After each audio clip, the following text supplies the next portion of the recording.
Welcome back to the Football Today podcast, the Fan Tildas podcast we're calling ourselves. I'm your host, Liam McAllion, also known as the Stats Guy. I'm here with Olivia Spicer. She's Hello. up and about. Well, I don't know if she's up and about. No sleep, but she still made it into the office. But we're here to talk about the amazing, I guess, Matildas game. It was pretty crazy. It was an amazing game. I wouldn't say amazing performance by the Matildas, but definitely an amazing game. Yeah, on the edge of our seats, definitely. I think most of Australia was after that game. Yeah, I think the Tillies just wanted to do that. Just that we'll get into it. The 6-5 win, obviously, that people were talking about. I think they just wanted to keep everyone awake at 3 a.m. in the morning. I think everyone was on the edge of their seats. Well, I fell asleep because their boring performance in the first half. Yeah, exactly. But anyway, we're going to get into this throughout cover all the Olympic for women's football. It's been awesome so far. So we're going to cover the game wraps, a bit of player of the match, some news, a bit of everything. So make sure you listen to this. Make sure you subscribe to our YouTube channel as well. Still that road to 1,000. We're going to get to that by the end of the Olympics, I'm calling it. Yeah, that's a big call, but why not? Get around us.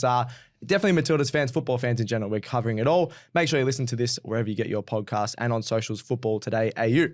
All right, Olivia, let's get into the news ticker to start with. Obviously, a 3-0 loss the other day, the first game for the Matildas, a 6-5 win. So there's just been a roller coaster over the weekend for Matildas fans. Yeah, that first game was rough. Look, I thought we could have, come out strong. I wasn't strong that we're going to get the win against Germany, but didn't think we were going to concede 3 goals and not even score 1. I said it was going to be 2-1 for Australia to win. We didn't even get a goal. That was filthy. But at least there was lots of goals in the second one. Yeah, and then that game was against Zambia was just a roller coaster ride. Yeah. Don't know what happened there. That was unbelievable. We'll break those games down just after we do the news ticker here. Next one, Canada officially sacked their coach for the drone controversy. So we talked about that last time.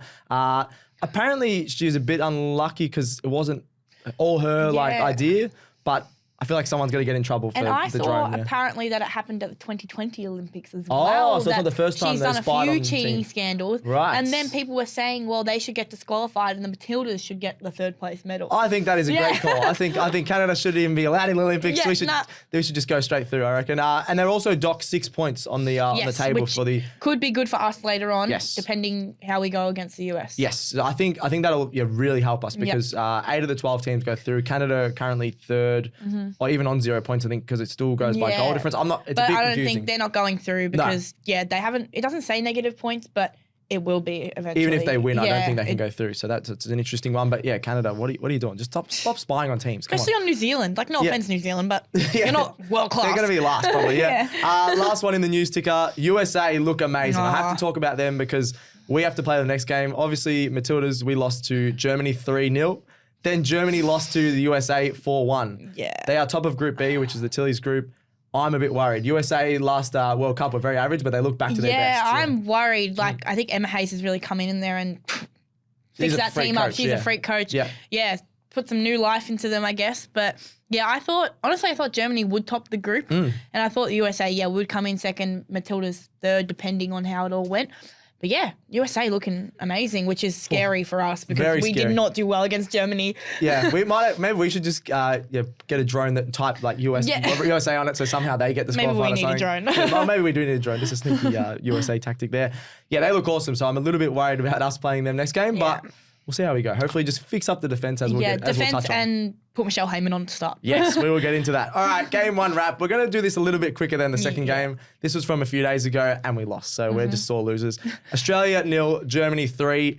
I just wrote this at the top watching this game. Tillies didn't look like themselves. No. Really sloppy passing and no connection at all. Probably from midfield to the final third, do you think, Olivia? There was just no connection. Every pass chain they tried to create, it just didn't work. Always getting stopped. We saw Jules Lebrand in there. Yep. She was insane. Yeah, she was running the show. Amazing dribbling skills and pace for Germany.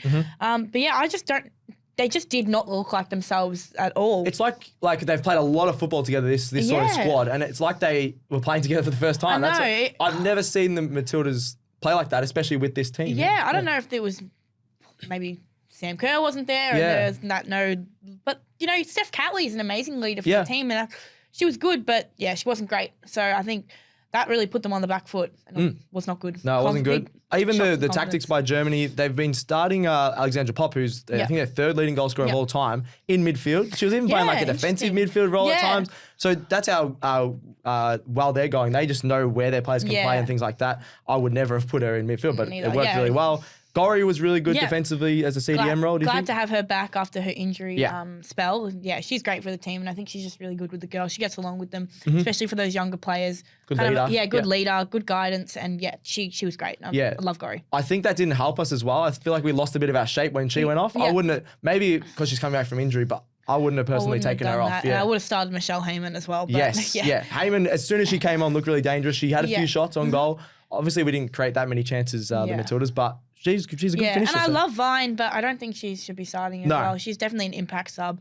She has that experience, but we need those strong leaders on at the start. Yeah, even though it was a while ago, Vine was coming off the bench as an impact sub in the World Cup. And it was perfect. Exactly. It was perfect. It was a great range. Obviously, we had Sam Kerr then. Yeah. But you've got Heyman that you just need a finisher rather than Vine can probably set up goals more than a finisher. Yeah, but she's not a finisher. Yeah, agree. And then the other one was Germany. I just wrote in here, they had 2 heading goals. Yeah. Really need to cover better, as we saw in the second game as well. Set pieces. We've got a pretty tall team. You just need to stand in front of them. And they're usually pretty good at that. Yeah, usually Van Egmond, she's quite tall as well. Good defensively there in the box, but didn't have that. No, not at all. So Germany win 3-0 that one, which was brutal for all of us Aussies waking up at 3 a.m. Mate. I was like, why am I watching this? Why am I watching this at 4 a.m.? That's how I felt with England in the Euros, and it's a repeat. Yeah, it is a little bit. We'll go player of the match. I'll say just overall would probably be Julia Brand. She got a goal. She set up another one. She's so tall, but her dribbling skills are just amazing. I love watching her play. Yeah, same. Yeah, I didn't really watch her much until you sort of brought her up. I looked into her a bit more, and she was insane. Yeah. Really eye-opening and a great player for Germany. And then Matilda's player of the match, who do you reckon? I'm going to go Gorry, like you said. I think she was great. Yeah, probably carried that defensively in the midfield, unlike some of the other girls. So, she was great. Love Gorry. Yeah, no, awesome. All right, we've just quickly gone through that game because 3-0, we don't want to talk about it anymore. I'm done. Let's get into one of the craziest games of all time. I woke up this morning, was like, surely that wasn't, it was 11 goals. Yeah. If you did watch it and you thought you were just dreaming, you weren't dreaming. Matildas won this 6-5, 11 goals. One of the craziest games of all time. There was no defense from either side. No defense, no D. No D. I was comparing that to a local game down at Brunswick City. That's how I felt it was. That's very funny. Yeah. Where was the defense from either side? I think we need more games like this. Just no defense. It was quite fun to watch, to be honest. Yeah. We wouldn't be in this good of a mood if we lost, I think. Yeah, no. But it was just a crazy game. Well, we shouldn't be conceding 5 goals against a 64th ranked team in the world, especially coming off our semi-finals in the World Cup. Yes. 5 goals is ridiculous. Oh, that's a real worry. Like we wrote down here, really poor defensively, just made for a goal fest. Yep. Barbara Banda, who I talked up before the tournament started, that's her 3rd Olympic hat-trick. She's just an absolute freak. That's crazy. She's a Zambia legend, Copper Queen legend. She's got another hat-trick. The first goal, I think that was the best of all the 11, where she scored way outside the box. 40 seconds in. 40 seconds in, way outside the box. Mackenzie Arnold was probably in the right spot. It just hit the bottom part of the bar and went straight in. She wasn't saving. That's an impossible goal to save. So not on Macca there, but Barbara Banner was just absolutely awesome. Raining goals. Zambia just allowed too much space, I think. And that's how they got up 5-2. When it was 5-2, I think everyone in Australia was like, I might just go back to bed. I fell asleep at the 70th minute and then I woke up again at like the 85th and there was like 5 more goals. Yeah, I was like, what's going on here? 5-2. We can never let Zambia get up 5-2. That's unbelievable. Like, why? Like, everyone was pushing forward too much, not covering the back. I think at one point, Ali Carpenter was the only player back there against Barbara Banda, which is like, how is that going to, I don't know. Really, really worrisome. It was an amazing fight, though. I know that everyone would go, it is a worry, we should be. But the fact that we got over the line is just unbelievable. And credit to the fight, I'd say, of Steph Catley, who scored 2 goals. Oh, she's incredible. She awesome. Really picked it up as the team leader when she had to. Yep. And it's that never say die attitude they've always had. Good on you, Steph. And when she's taking that penalty and like set pieces, she's going to do great off those. Yep, absolutely. And then another one, Heyman. We've said this all tournament so far. She came on, instant impact, scored a goal. It was counted as an own goal, a little back heel. I think they should probably count that one as a goal. Usually if it's on target, they let them have it. But definitely, awesome effort as she came on. And then she scores the 90th minute winner. She's going nuts. Good, man. And she should be starting, Olivia. What is going on? She should be starting. I just love her story as well. Out of the squad internationally. She hasn't played in the World Cup. She retired from international. She retired from international football. She's just playing in the A-League. She's not playing overseas, for a big club like Chelsea or Arsenal. She's really stepped up for the Matildas.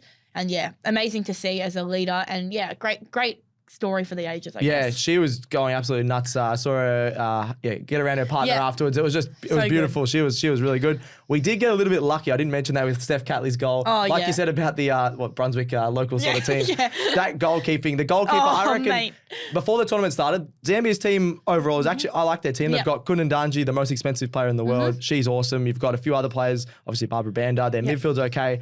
The goalkeeper doesn't look up to local level. I reckon before the thing, who wants to be goalkeeper? They just had to pick it out of a hat. It was giving local footy when everyone's like, oh, no one wants to be goalkeeper. She's like, well, fine, I'll do it. I'm only saying this because the main one, Steph Catley took the free kick. Yeah. She's went up for like a sort of footy mark and just gone straight to her hands. I don't know. I'm pretty bad at goalie, but that was not good. And it might have cost them the game, or it would have probably been a draw if that one didn't go in. But to be honest, as a whole, I will say the Matildas might be a bit on a fraud watch. Yeah, okay. And I do love the Matildas. Yes, so I'm just trying to be... No, you're right though. But yeah. We should be playing a lot better. We should be playing a lot better. But that was a great game to watch. I think for tournament football, great compared to the Germany game, which was just depressing the whole way through. Well, at least we know if you're watching the Matildas, even if it's losing or winning, there's going to be lots of goals. We've now conceded 8 goals in 2 games. So I think you already mentioned this, but do you think that's the biggest worry, Olivia? The defense? Offensively, all right, we didn't score against Germany, but we know we have some gun offensive players. The defense is the worry. Germany's defense is quite strong, so didn't expect to get a high scoring result. First game, warming up into the tournament as well. That's just a worry, the defense. We can't be having that, especially going into the game like against the US. And if we do make it to the next stage, if there's no defense, we're not getting it through to like the middle stages. No, I agree. It's weird as well. You got obviously Alana Kennedy, Claire Hunt, who are maybe, I was going to say in their prime. They're pretty much in their prime. They've been dominating overseas as well in the WSL and in the French league and things like that. That's really surprising because in the World Cup, defensively, we were great. We were great, yeah. I think they might be becoming a little bit too attacking. Agreed. Like you said, they're just pushing a bit too high. Maybe we were a bit too cocky against Zambia. That's what some reporters said, which I don't agree with, to be honest. I don't think they're getting ahead of, as in, the tactics were maybe a bit too attacking. I don't think they're in their own heads about being too Tony cocky. needs to make subs earlier, bring on Heyman earlier, start her. I can start Heyman, She's even experienced because she's scored, I think now she's scored 4 goals across Olympics. So so good. I think, surely Tony makes some changes against the US as well. It's the powerhouse of football. Yep. We shall see what happens there. But overall... We won. We won. I guess a win's a win. We'll take it. We get the 3 points on the board, so we'll take that. Yeah, we really needed that win because if we drew that, we probably wouldn't have gone through. So there was do or die for us and Zambia. So. Yeah, so awesome effort. Player of the match. Who is your player? I'm going Heyman. Heyman? It has to be. Yeah. Or it's up there with Heyman and Catley for me. I think Heyman, the instant impact. Instant impact. We'll say 2 goals pretty much. Yeah. And that finisher 90th minute. Awesome. I was going to say Heyman. I'll go Catley. I think Catley just... Yeah, the cool under pressure penalty. Yep. I know that most people go, you should finish a penalty, but under pressure, we've seen a lot of players miss. And then the free kick and she was really calm. The rest of the defense sort of looked a bit wayward, but Catley on her side was really good. That's what I love about Catley. She's just cool, calm, collected. She shines in those moments of high pressure, and she knows how to get the job done when she has to. Yeah, absolutely. Player of the match, but. Thank God we won. We are still alive. This podcast wouldn't be alive if Heyman didn't score that goal. The whole content plan for the next month wouldn't be alive. So thank you very much, Michelle Heyman. You're keeping us alive. We'll have to we owe you a beer or a drink or something, whatever you drink. Come on the pod, man. Come on the podcast. We'll give you a nice sparkling water or something like that. All right, that's the game wraps. We'll get into some big questions because we've been talking about these all morning since we've come in. First big question I'll ask you, Olivia. Yep. Should Heyman start next game? Well, I've already said it. 110%. I think, it just has to be done. Play her up there. You see, as soon as she gets on, she will score or at least have those shots. Yeah. We're not doing that without her, in my opinion. And it's easy yes for me. I think, out of everyone in the whole team, you've obviously got really good playmakers like Rasso, Ford. But in terms of finishing, Heyman... Like people go, she plays in the A-League Women's. She's still a freak. She dominates in the A-League Women's. She had the most goals and things like that. People even before last year were I forgot about Michelle Heyman. She's an absolute star and I think she needs to start. So hopefully next game we wake up at 3 a.m. and we see Michelle Heyman starting. So that'll be very nice. Next one, we sort of touched on this, but what changes need to happen defensively? Well, I like Hunt and Kennedy at the back. I think they're strong, they're experienced. I wouldn't say just keep them on, obviously, but just stay back, guys. Hold. Think of defense first before offense. Before offense. Hold. Let the others do the work up the wing. I think we're not using the wings enough as well. I think they're playing out the corridor a lot. They just need to hold. Like having Ali having to sprint back with no one else there against like Banda. You can't be having that. Yeah, especially, you got really good pacey players. Yeah. You need to stay back a little bit. Yeah. I don't mind Ali Carpenter running up because she's so creative. She is, But I feel like she's getting up towards, we're having like 2 left mids. Yeah, exactly. Which is a bit of a worry. Yeah. Or, sorry, right mids. Right mid, yeah. Right mid, sorry, right mid. So that's a little bit of a worry. So, but I agree, don't need to change the actual players, just the mindset maybe. Yeah, agreed. And hopefully Tony comes in with a more defensive play style. Yeah, a few people are questioning TG, Tony Gustavo. I still think he's all right, and he's a great people person. I just think he needs to tinker with his mindset on who starts and things like that. And make changes a bit more earlier. Yeah, even at halftime, especially if you're losing like this game, 100%. You should be on the front foot at halftime, maybe not the 57th minute or 50th minute. Last big question I wrote in here, are Australia still a medal chance? I don't even know if I want to answer this, but... I don't think so. Oh, okay, yeah. And I'm not... You're the biggest Matildas supporter I know. I love the Matildas. I will be delusional forever that they will get a medal. Yeah. But I think they can't look too far ahead. They need to be focusing on one game. Sorry, Jared. One game at a time. They can't be looking too far ahead, or else it's just going to get away from them. And that's what some reporters are saying.